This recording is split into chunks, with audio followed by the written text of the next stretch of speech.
time it is. Let's make the blueberry crispy treats together. It's a super easy recipe, and if you have kids, no, I don't. I'm an adult that loves this stuff. If you're an adult that loves this stuff, or you have kids, I guess my point was it's super easy, quick to make. You will be over the stove though mixing, so just beware, but it's just a super simple recipe. Like I said, this recipe is super easy. It only calls for 3, if you count the cooking spray, 4 ingredients, but 3 really. The blueberry cereal, you're gonna need some butter, margarine, or if you want a full dairy-free option, you can use coconut oil, and of course, either some fluffernutter or marshmallows. I'm a New England girl, so it's gonna be fluff. You're gonna need 4 tablespoons of butter, 5 cups of the blueberry mix, and 7 ounces or 1 jar. This is a large jar, so it would be half the jar, but if you have a normal size jar, it'd be 1 jar of fluff or the equivalent in marshmallows. So make sure you get a big pan, and I mean a big one. I'm gonna show you mine in a second because I'd rather it be too big than too small because it gets a little messy. Let's get into it. Make sure you're greasing your pans extra good. If you do not have parchment paper, yes, you still have to grease the parchment paper, but if you don't have parchment paper and I am out, you wanna really make sure you grease your pan. I'm using this pan and this one because my square one wasn't as big as I thought. So this is what they're gonna go in, but when I was talking about the big pan, I meant for the cooking part. You can use whatever you've got on hand for this. It should be about an 8x8 or a 9x9 equivalent, but you know, do what you got. And this baby right here is what I'm gonna cook it in, because you guys, when you're adding the fluff and adding the cereal and folding it all in together, it can get a little bit hectic. I'd rather it be bigger than small, because when it's too small, you're like, oh my God, I can't fold. You really wanna fold, not mix. You'll see what I mean. Let's go. All right, here we go. Let's put our 4 tablespoons of butter or margarine. You can also use coconut oil, like I said, if you're vegan, into our large pan on the stove. We want to make sure that this is on a low or medium heat, and it never surpasses that because it will burn the fluff or marshmallows. Once the butter begins to melt, you add in your fluff or marshmallows, depending on what you want to use. You can either use 1 jar or 7 ounces of fluff or marshmallow equivalent.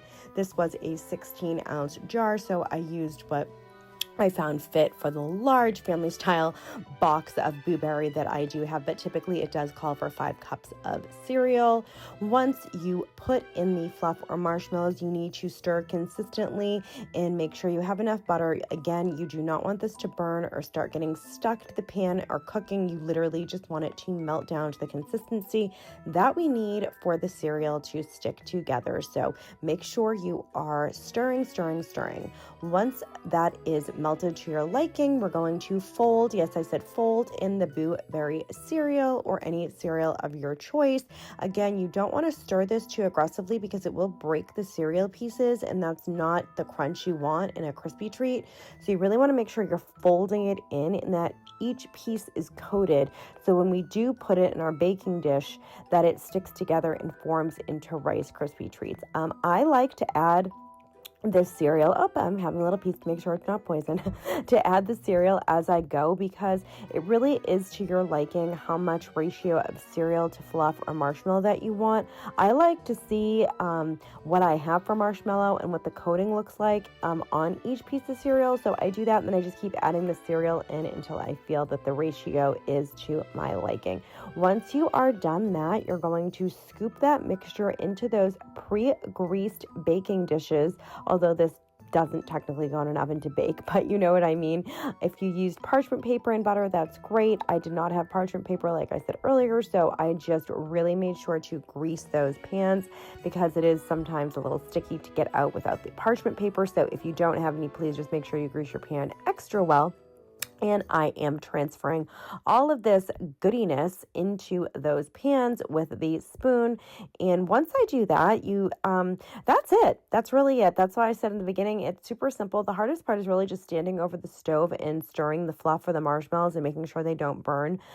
It is a quick recipe. Like, really, it took me maybe a half an hour to set together, and then they do suggest 2 hours when they're done to cool and harden and structure up into that crispy shape taste. But let me know if you guys tried this recipe. For more recipes, baking, fun fashion, skincare tips, mental health, and all around more, like, comment, and send to your friends. Please leave a comment if you tried this. Love you and hope you enjoy.